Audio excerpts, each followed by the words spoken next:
General, how about the rumors about you in politics? I can repeat only what I have so often said before. I intend to have nothing whatsoever to do with partisan politics. I will never seek political office. Well, I think Dwight Eisenhower's evolution was fascinating as he made the transition from five-star general to American president and ended up a man completely devoted to his country in the most profound of ways, and that enabled him to analyze its strengths and weaknesses without difficulty. We have been compelled to create a permanent armaments industry of vast proportions. This conjunction of an immense military establishment and a large armed industry is new in the American experience. The total influence, economic, political, even spiritual, is felt in every city, every state house, every office of the federal government. We recognize the imperative need for this development, yet we must not fail to comprehend its grave implications.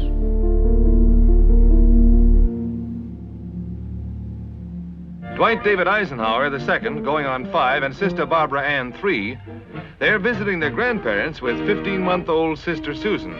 I know him quite well. I was 18 years old when he died, and he was a man of some complexity.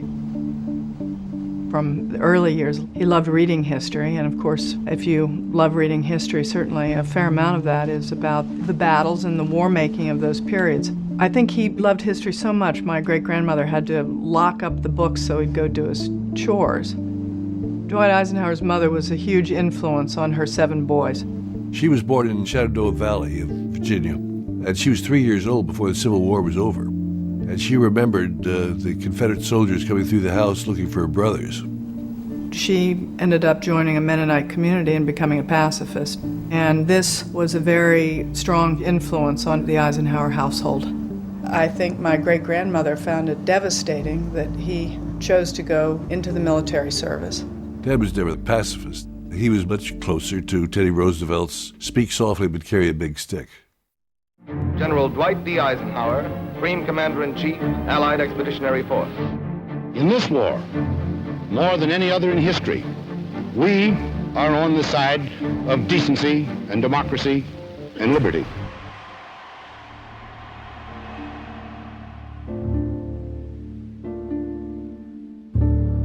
It is an atomic bomb, the harnessing of the basic power of the universe. The United States bombed the Japanese city of Hiroshima on August 6, 1945, and 3 days later, they detonated another atomic bomb on the city of Nagasaki. Eisenhower hated the dropping of them and thought it should not have been done. Well, he just thought war was terrible enough as it was. He was a 5-star general, but he was never a military fanatic. Never. I asked him one time when I was a kid, I said, why are the military under the civilians? What's so good about civilians? And he said, the military is to be regarded as an instrument of policy for the people who run the country. But he never forgot that.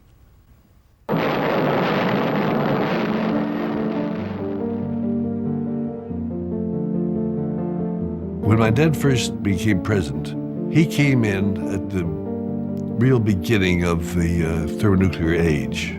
There was a great deal of discussion in Washington about how best to meet the threat of a Soviet Union that had now acquired nuclear weapons. Ladies and gentlemen, the free world weighs one question above all others: the chances for a just peace for all people. The Chance for Peace speech was the president's first major foreign policy address after taking office. And this was really an opportunity for him to set out what he saw as the challenge facing the global community, where societies were spending unconscionable amounts of money on armaments instead of human betterment.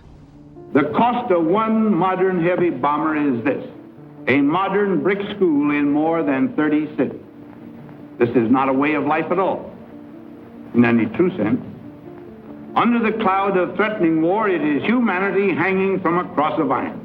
My father used to say modern weapons take food from the hungry and shelter from the homeless. And so he was fighting with the Pentagon all the time for asking for too much and Congress for giving it to him. I don't believe we should pay 1 cent for defense more than we have to. And that was Eisenhower's genius. He took a lot of that money that was going to the Department of Defense and ended up spending it on domestic programs. Most Americans don't realize that our highways were built under the National Defense Highway Transportation Act. He actually took somebody and didn't spend it. He said to me, let him impeach me. He was under a lot of pressure from certain people in his own party to take preemptive action against the Soviet Union, and he absolutely rejected that idea.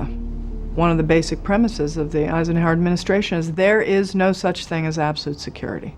During the past 8 years, we have seen one concept of the presidency at work. You also have to remember that during the Eisenhower presidency, opposition to his administration were getting up and telling an untruth, which was that there was a missile gap between the United States and the Soviet Union. American people are being enticed down the trail of insecurity. And that the United States was in some way vulnerable from a national security point of view. And specifically about the missile gap. I do not believe that any candidate for the presidency can run on a platform that all is well, that all is being done in good time. Dwight Eisenhower knew there was no missile gap because of the U-2, which was this top-secret aerial reconnaissance program. The U-2 made it possible for the Americans to know that Khrushchev didn't have anything like the missiles that he was claiming to have. The unfortunate thing politically is that it was so secret that the president could never say it in public. No one wants another Pearl Harbor. So he saw firsthand the capacity of a small group of people to politicize a very important issue. The implication being, if there were a missile gap, then it would require a huge response in terms of a military buildup. And as a matter of fact, when the Kennedy administration came to power, there was a huge military buildup, maybe one that had not even been necessary. In fact, I think history's pretty well proved that it wasn't. From the White House in the office of the President of the United States, we present an address by Dwight D. Eisenhower. Good evening, my fellow Americans.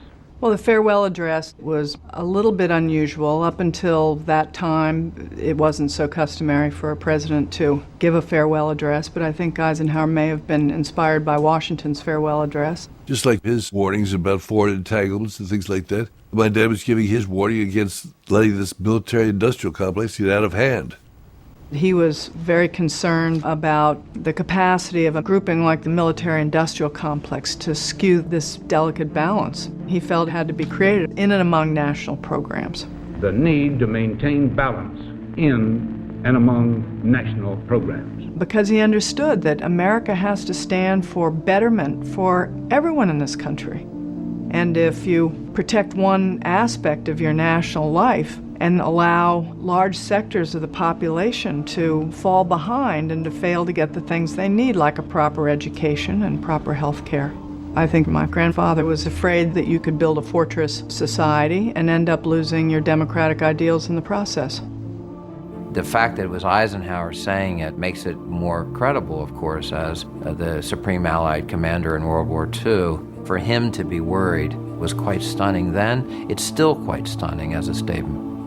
I don't think, no matter what happened, he ever lost his understanding of the costs of war. He had that so much from his mother, and he had it so much from the religious community in which he lived. It's not by accident that he called his second volume of memoirs Waging Peace.